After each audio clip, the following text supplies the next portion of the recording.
क्या ये तकनीकी गड़बड़ी थी या कोई बड़ा धांधली सेटिंग का ये षड्यंत्र था। ये सवाल तो उठता है जिस तरह से बीएसएससी, बीपीएससी, दरोगा बहाली के बीपीएसएससी इस सब का रवैया है उसको देख के, जिनका भी अगर गलत दिया गया था क्यूआर कोड में जानकारी, जिनका क्यूआर कोड में गलत जानकारी था, तो अभी आप फिर से उसको डाउनलोड कीजिए। पहले आप डाउनलोड किए उसको छोड़ दीजिए। सचिवालय सहायक की परीक्षा में क्वेश्चन बुकलेट देने में क्या आपत्ति है? क्या इससे देश की सुरक्षा को कोई खतरा है? क्या बिहार की सुरक्षा को खतरा है? पायलट फ्रिक्शन करके पेन था जिसका जिक्र मैंने प्रेस कॉन्फ्रेंस में किया, बीपीएससी आंदोलन के दरमियान सभी न्यूज चैनलों के सामने किया था। तो कहीं ना कहीं उसका असर है कि बीएसएससी ने इस चीज से सबक लिया है और सेंटर पे अपने स्तर से पेन देने की बात कही है कि आपको पेन नहीं ले जाना है, सेंटर पे ही पेन देगा। जो पेन आपको मिला है वही पेन अगल बगल वाले लोगों को तो मिला है ना। ऐसा नहीं कि सेटिंग कराने वाले को कोई अलग पेन दे दिया गया हो। हम लोग लगातार पारदर्शिता की मांग कर रहे हैं कि आप क्वेश्चन बुकलेट दीजिए, ओएमआर शीट का कार्बन कॉपी दीजिए, आंसर की दीजिए। लेकिन बीएसएससी ने नोटिस जारी किया, एडमिट कार्ड पे जो दिया उसमें दिया है कि क्वेश्चन बुकलेट आपको जमा करना है। पारदर्शिता नहीं लाई जाती है तब तक ये माना जाएगा कि बीएसएससी में बड़े पैमाने पे धांधली सेटिंग हो रही है, सचिवालय सहायक में सीटों की बिक्री हो रही है। हम नीतीश कुमार जी से भी आग्रह कर रहे हैं, तेजस्वी यादव जी से भी आग्रह कर रहे हैं कि आप लोग कैसा बिहार बनाना चाह रहे हैं जहां ना आंसर बताया जा रहा है ना क्वेश्चन दिया जा रहा है। नमस्कार दोस्तों, मैं दिलीप कुमार। दोस्तों, बीएसएससी सीजीएल 3 के एडमिट कार्ड पे जो क्यूआर कोड दिया गया उसमें हजारों ऐसे अभ्यर्थी थे जिनका कि क्यूआर कोड में गलत जानकारी दी गई थी, यानी दूसरे अभ्यर्थियों का उसमें डाटा दे दिया गया था, इन्फॉर्मेशन दे दिया गया था। लेकिन परसों सचिव से हमारी बात हुई फोन पे, उसके बाद उन्होंने इस चीज़ को सुधार कर दिया है। और हमारे पास जिस तरह से फ़ोन आया उस दिन भी और अभी भी आ रहा है फ़ोन मैसेज, तो सभी लोग का कहना है कि अब सुधार कर दिया गया है। तो अभी भी जो लोग पहले एडमिट कार्ड डाउनलोड किए होइएगा, एक दो लोग जैसे अभी भी फ़ोन करके बोल रहे हैं कि उनका सुधार नहीं हुआ, तो मैं बता दूं कि अब आप लोग एडमिट कार्ड को डाउनलोड फिर से कीजिए। पहले आप जो डाउनलोड किए उसको छोड़ दीजिए, अभी आप फिर से डाउनलोड किए। जिनका भी अगर गलत दिया गया था क्यूआर कोड में जानकारी, जिनका क्यूआर कोड में गलत जानकारी था, तो अभी आप फिर से उसको डाउनलोड कीजिए। पहले आप डाउनलोड किए उसको छोड़ दीजिए, अभी फिर से एडमिट कार्ड डाउनलोड कीजिए और उस पर जो क्यूआर कोड हो उसको स्कैन करके देखिए, आपका सारा इन्फॉर्मेशन सही हो गया है। जैसा कि कल बीएसएससी ने नोटिस भी जारी कर दिया।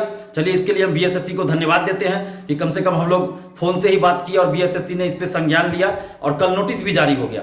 लेकिन एक सवाल भी उठता है कि क्या ये तकनीकी गड़बड़ी थी या कोई बड़ा धांधली सेटिंग का ये षड्यंत्र था। ये सवाल तो उठता है जिस तरह से बीएसएससी, बीपीएससी, दरोगा बहाली के बीपीएसएससी इस सब का रवैया है उसको देख के। अब क्या है एग्जैक्ट कारण ये तो मैं नहीं जानता, ये धांधली सेटिंग का कोई तरीका था कि क्या था ये मैं नहीं जानता, क्योंकि जब तक हमारे पास कोई प्रूफ नहीं होगा बोलना उचित नहीं है। लेकिन चलिए, बीएसएससी ने इसमें सुधार कर दिया, गड़बड़ी थी जिसको कि बीएसएससी ने सुधार कर दिया, इसके लिए धन्यवाद देते हैं बीएसएससी को। और दूसरी बात कि हमने एक और शिकायतें छात्रों की आ रही है कि रजिस्ट्रेशन नंबर डालने पे बहुत सारे स्टूडेंट जो भी डाल रहे हैं इन्फॉर्मेशन, उनका एडमिट कार्ड नहीं खुल रहा है। तो ऐसा बहुत सारे स्टूडेंट्स ने हमें फ़ोन किया है कि उनका रजिस्ट्रेशन नंबर शायद गलत बता रहा है। तो इस संबंध में भी बीएसएससी को संज्ञान लेना चाहिए और इस पर भी कुछ ना कुछ करना चाहिए कि लोगों की समस्या दूर हो। और जो लोग भी इस तरह की समस्या जिनके है वो बीएसएससी ऑफिस जाकर आप लोग एक बार जरूर सचिव से मिलिए, क्योंकि ऐसी समस्या कुछ 10-12 लोगों की ही अभी तक मेरे सामने आई है। तो आप लोग बीएसएससी ऑफिस जाकर सचिव से मिलकर इन सब चीज़ों को रखिए। और वीडियो के माध्यम से भी हम सचिव महोदय से, अध्यक्ष महोदय से आग्रह कर रहे हैं कि आप इस पे संज्ञान लीजिए ताकि इन स्टूडेंट्स की जो है समस्या दूर हो जाए।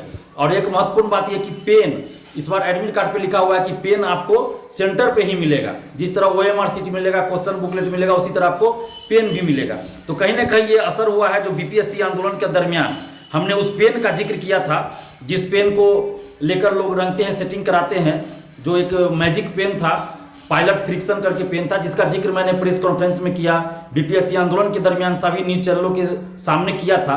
तो कहीं ना कहीं उसका असर है कि बीएसएससी ने इस चीज से सबक लिया है और सेंटर पे अपने स्तर से पेन देने की बात कही है कि आपको पेन नहीं ले जाना है, सेंटर पे ही पेन देगा। तो एक बात ये भी ध्यान रखना है कि आप लोग अगल बगल एक बार नजर जरूर दौड़ा लीजिएगा अपने आगे पीछे अगल बगल, कि जो पेन आपको मिला है वही पेन अगल बगल वाले लोगों को तो मिला है ना। ऐसा नहीं कि सेटिंग कराने वाले को कोई अलग पेन दे दिया गया हो। तो ये चीज़ भी आप लोग ध्यान रखिएगा, क्योंकि सचिवालय सहायक में सीट बेची जाती है, बोली लगाई जाती है। तो आप लोग को भी थोड़ा सतर्क रहना होगा। मैं ये नहीं कर रहा हूँ कि आप लोग नकारात्मक सोच के साथ एग्जाम दीजिए, नहीं, आप लोग पूरे सकारात्मक सोच के साथ परीक्षा दीजिए और अपने मेरिट पे भरोसा करके, अपनी ईमानदारी पे भरोसा करके परीक्षा दीजिए और ये सोच के परीक्षा दीजिए कि आपको सफल होना है। लेकिन साथ ही कहीं कोई गड़बड़ी हो रही है तो उसके बारे में भी हमें जानकारी दीजिए, पुलिस को जानकारी दीजिए। और सेंटर पे आप अपने अगल बगल आगे पीछे जरूर देख लीजिएगा कि जो पेन आपको दिया गया है वही पेन और लोगों को दिया गया है या नहीं। ऐसा ना हो कि कुछ लोगों को अलग से पेन मुहैया कराया गया हो सेटिंग के लिए, धांधली के लिए। तो ये सब चीज आप लोग नजर रखिएगा। और एक महत्वपूर्ण बात कि हम लोग लगातार पारदर्शिता की मांग कर रहे हैं कि आप क्वेश्चन बुकलेट दीजिए, ओएमआर शीट का कार्बन कॉपी दीजिए, आंसर की दीजिए। लेकिन बीएसएससी ने नोटिस जारी किया, एडमिट कार्ड पे जो दिया उसमें दिया है कि क्वेश्चन बुकलेट आपको जमा करना है। तो बीएसएससी के अध्यक्ष महोदय, हम आपसे कहना चाहते हैं कि आप ये कैसी परीक्षा ले रहे हैं, ये किस तरह का परीक्षा, ये थोपा हुआ रिजल्ट आप दीजिएगा क्या?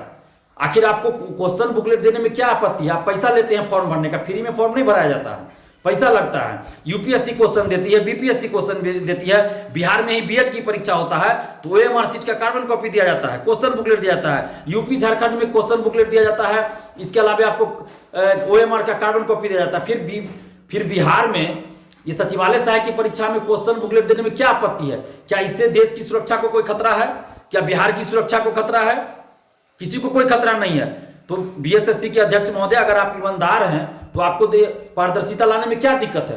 अगर आप पारदर्शिता नहीं ला रहे हैं तो इसका मतलब है कि धांधली सेटिंग हो रही है। और बायोमेट्रिक अटेंडेंस की भी बात कही जा रही है, जिसका कि हम स्वागत करते हैं। हमने इन सब चीजों की मांग किया था, लेकिन अभी तक ओएमआर शीट की कार्बन कॉपी और क्वेश्चन बुकलेट देने की बात भी बीएसएससी स्वीकार नहीं कर रही, जो कि बिल्कुल गलत है। जब तक ओएमआर शीट आपको नहीं मिलता है, कार्बन कॉपी, क्वेश्चन बुकलेट नहीं मिलता है, आंसर की जारी नहीं होता है, कट ऑफ के साथ सभी का मार्क्स नहीं बताया जाएगा, तब तक परीक्षा सही से नहीं होगी।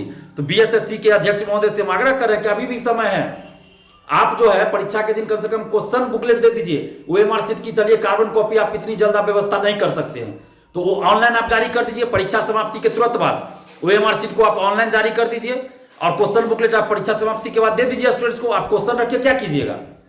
और जब तक ऐसा नहीं किया जाता है, पारदर्शिता नहीं लाई जाती है, तब तक ये माना जाएगा कि बीएसएससी में बड़े पैमाने पे धांधली सेटिंग हो रही है, सचिवालय सहायक में सीटों की बिक्री हो रही है। और अगर बीएसएससी के अध्यक्ष महोदय आप ईमानदार हैं, सही से एग्जाम करा रहे हैं, तो आप पारदर्शिता लाइए। ओएमआर शीट आप ऑनलाइन जारी कर दीजिए परीक्षा समाप्ति के तुरंत बाद। क्वेश्चन बुकलेट आप परीक्षा समाप्ति के बाद परीक्षार्थियों को दे दीजिए, आंसर की जारी कीजिए, और जब रिजल्ट आता है तो कट ऑफ सभी का मार्क्स जारी कीजिए। अगर आप ऐसा नहीं करते हैं तो इसका मतलब होगा कि सचिवालय सहायक की सीटों की बोली लग रही है, बिक्री हो रही है, धांधली सेटिंग चरम पे हो रही है। और साथ में हम नीतीश कुमार जी से भी आग्रह कर रहे हैं, तेजस्वी यादव जी से भी आग्रह कर रहे हैं कि आप लोग कैसा बिहार बनाना चाह रहे हैं, जहां ना आंसर बताया जा रहा है, ना क्वेश्चन दिया जा रहा है। तो आप लोग क्यों नहीं इसमें पहल कर रहे हैं? क्यों नहीं सरकार इसमें पहल कर रही है?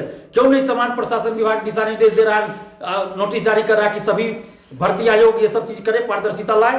तो आप लोग क्यों चुप है? और जितने भी आप लोग अभ्यर्थी है, आप लोग पूरी सकारात्मक सोच के साथ अभी एग्जाम दीजिए।